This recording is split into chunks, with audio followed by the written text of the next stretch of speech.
Opening up the UFC Vegas 83, formerly the UFC Shanghai card, we have Rayanne dos Santos taking on Talita Alencar. I did that in the quick picks video. I don't know why I am not capable of saying Talita. I say Talita. Doesn't it sound like a ghetto southern name? Talita, get in here. Them dogs got out again. Nothing? I don't want to. That doesn't sound like some backwoods redneck name. I've decided today and tonight I am not going to be, no interruptions, no outbursts. Wow. Not annoying Jacob. I think we will all be happy to take that. We got Rayanne Santos, 14-6. Look at the record discrepancy between these two women. Santos has an incredible body of work. 20 fights, 5 times the amount of fights that Talita has. And Rayanne dos Santos, also known as Rayanne Amanda, your sports book's going to have her listed a few different ways, is an aggressive grappler. She's fluid. She's busy. She has good striking as well. She's incredibly light on her feet, constant movement and activity. She doesn't get overly aggressive with her wrestling, but she can get it to the ground, and she's got a great balance of ground and pound as well as position control and submission. So she doesn't just get to the ground, get all crazy and loose and slide off. She gets to the ground. She'll look for control. She'll pound away. If she has a move, she'll take a move. If there's a submission there, then she'll grab it, but she's not going to force anything. What I do love most about her and her fighting style is her takedown defense. It is very solid. She will stuff the head. She will sprawl. She'll turn her hips in. She'll do everything she's supposed to do. She defends takedowns very, very well, and she's going to need. Why do you keep looking at me? I'm not. Oh, it looks like, because I'm over on your left side, it looks like you were like, kept looking at me like. I think I'm looking at. He laughs. I'm not looking at you. No, I don't care. I'm not looking at. If I'm looking this way, it's to see if I feel like I'm not centered in the camera, but whatever.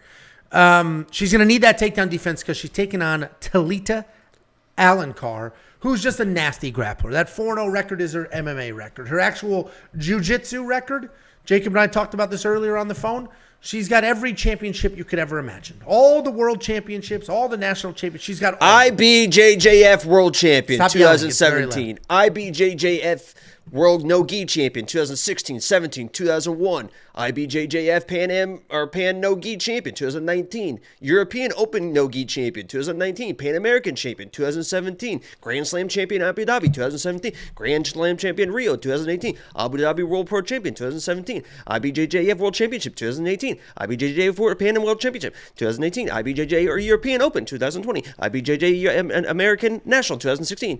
UAEJJF Grand Slam London 2020. UAEJJF Grand Slam Rio 2019. IBJJF American National Championship 2016. UAEJJF Abu Dhabi World Pro 2018. IBJJF Pan No-Gi Championship 2019. Those are all her black belt guys, remember titles. 2 minutes ago? Sorry for, I'm giving information. Okay. Nasty grappler is what summarizes that. And she wants to come forward. She needs to get it to the ground, and she needs to work with it. Her striking is not very, very good. What are you laughing at? That comment that you timed out. Yeah, fuck that guy. You're not going to come in here on my stream and say shit like that. Like, you want to be sarcastic? Sure. I like you're that gonna guy. You're going to call me a fat alcoholic? Gone. Every 10 out of 10 times. Straight up gone. No telling the truth on this stream. This is not, it's not, this is, people confuse this with a democracy. It is not. I know that better than anyone. It's a dictatorship. Sit down, boy. Sit I know that better than anyone. down, boy. Anyway, we're like way out of control here. Well, it's not my fault because I told you I'm not interrupting. That wasn't an interruption. Talita Alencar, very good grappler. She needs to come forward. She needs to get it to the ground. Her takedowns are not great. She went 4 for 24 on the Contender Series in takedown attempts. They're not very good. But she's very powerful. When she gets it to the ground, you're in real trouble.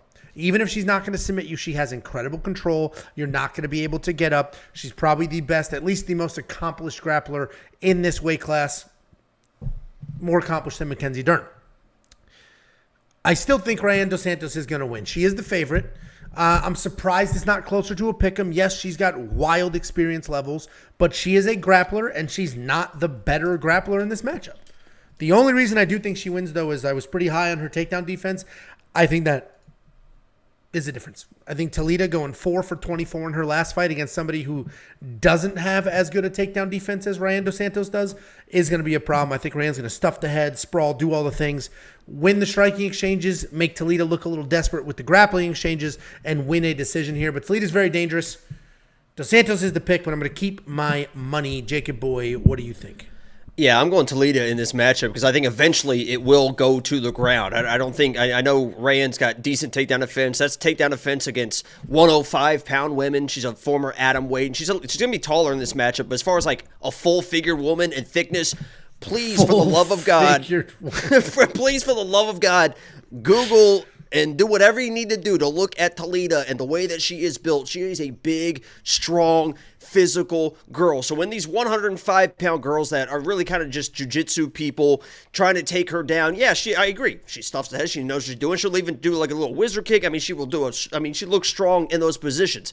But against Talita, it's going to look a little bit different. She can't even let Talita get close. And there is a world where she does use her length, use her striking, because she knows what she's doing in the striking, and just kind of jabs Talita and keeps her at range and never really lets her get close. But Talita, the way that she fights, she really is kind of a bulldozer in there. She will take shots. She will throw heavy to get into clinch positions. And I believe that if she gets her hands on Rayanne, her takedown defense is not going to hold up because it's just going to be a physicality issue. I think she's probably got the technique, but sometimes the bigger, stronger person just takes you down. There's nothing you can do to stop it. Like February 9th, me and you, if I get you against the whatever, I'm going to take you down. There's nothing that you're going to be able to stop me from taking you down, Angelo, because I'm the bigger, physical, stronger guy. So I think Talita's going to get in a position where there's a clinch position, and she's going to out-physical this girl. And as you mentioned, when she gets on top, it is really, really good top pressure, really good top control, and she can keep those positions. Whether she does it in the first round, maybe does a little bit too much, tries to chase a finish and maybe gasses, there is that possibility. But I think that this fight goes to the ground, and I got to go with the more established ground fighter in this matchup, and that is going to be Talita. So I just think it comes down to physicality. Yeah, I mean, it's not a hill I'm going to die on. I'm not going to go out here and die for Rayanne Amanda. But I do think that takedown defense is what's really going to matter here. And I think Talita is going to get more and more desperate as that fight goes on. We are split here. Jacob, far more confident than I am. He actually has some bets on it. You I like can check the value. those out. I mean, if it goes to the ground, I mean, you agree, Talita's... Wait, I know Rayanne is a black belt as well, but I mean, this is one of those, like, there's levels to stuff. And she's just so strong, man. She's just built. Like, I'm looking at pictures right now. I bet and you are. And it is like, Yeah, I bet you are. $8,300 in DraftKings for Dos Santos. I think that's a fade 10 out of 10 times. She's not going to knock her out on her feet. She's not going to get a whole bunch of takedowns because she's not going to want to be on the ground. So she's not going to give you worth that $8,300 even with a decision win. But $7,900 for Talita, while I'm not on that side, if you think she wins, that DraftKings price point is pretty appealing. I know you have some bets on her in your premium page there, but you're going to throw in your DraftKings lineup as well for $7,900 schmackaloos? I think it could be interesting value.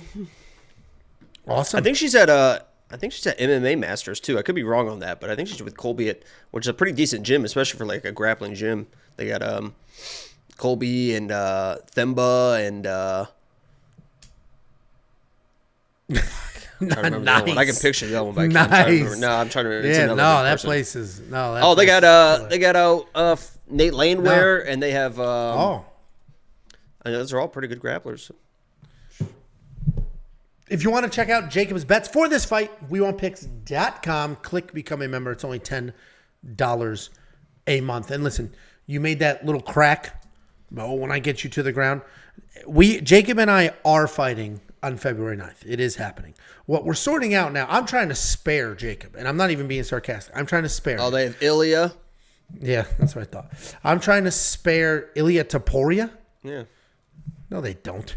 I'm trying to spare. He's listed right here, right in between Colby and Nate, right with him. So I'm gonna need to see some training footage. That's not who walked him out in his last fight. Anyway, Jacob and I are fighting February 9th. What we're sorting out is just how big it's gonna be. Is it gonna be like in my garage? I'll get some mats. We'll do it like that. Or am I calling the gym up the street to say, "Hey, this is what we're looking to do. Can we film here?" and then I have to beat his ass on camera. And I said, Priscilla? dude, we don't need to fight. And he was like, no, let's fight. And then he screenshot that. That's what I was thinking of, Miguel Beza. And then he screenshot that and tweeted that like I was trying to back out. I'm trying to do him a favor. Like literally trying to do him a favor. But he wants to keep running his mouth and keep doing that thing. I'm happy to do whatever. There's not a weight limit, reckon. I'm going to be much larger, heavier, slower, but you'll be over 100 pounds heavier than me. No, I won't. Yeah, you will. I'm going to weigh be 165 pounds, you loser. I'm going to be 180 pounds. I'm going to be probably 180 pounds, and I guarantee you get a scale right now. It's 295. Okay, that's just an incorrect statement. Anybody who wants to believe is bullshit. Very easy. I weighed myself on the saddest part for you. The saddest part for you is going to be deflection. I just said I don't weigh that. Go watch a Fight Foods vlog. It's very simple. The saddest part for you is going to be when people actually see this and they're going to be like, oh. Like, I could wrap my whole hand like your wrist. Athlete, dude. You have tiny wrists, a tiny baby neck, no discernible skills whatsoever. It's, oh, you go to the gym. Congratulations. What does that get you? Other than that. You gonna choke this out? You are 5'6". You gonna choke this out? It's a sad, sad day. Let's continue this.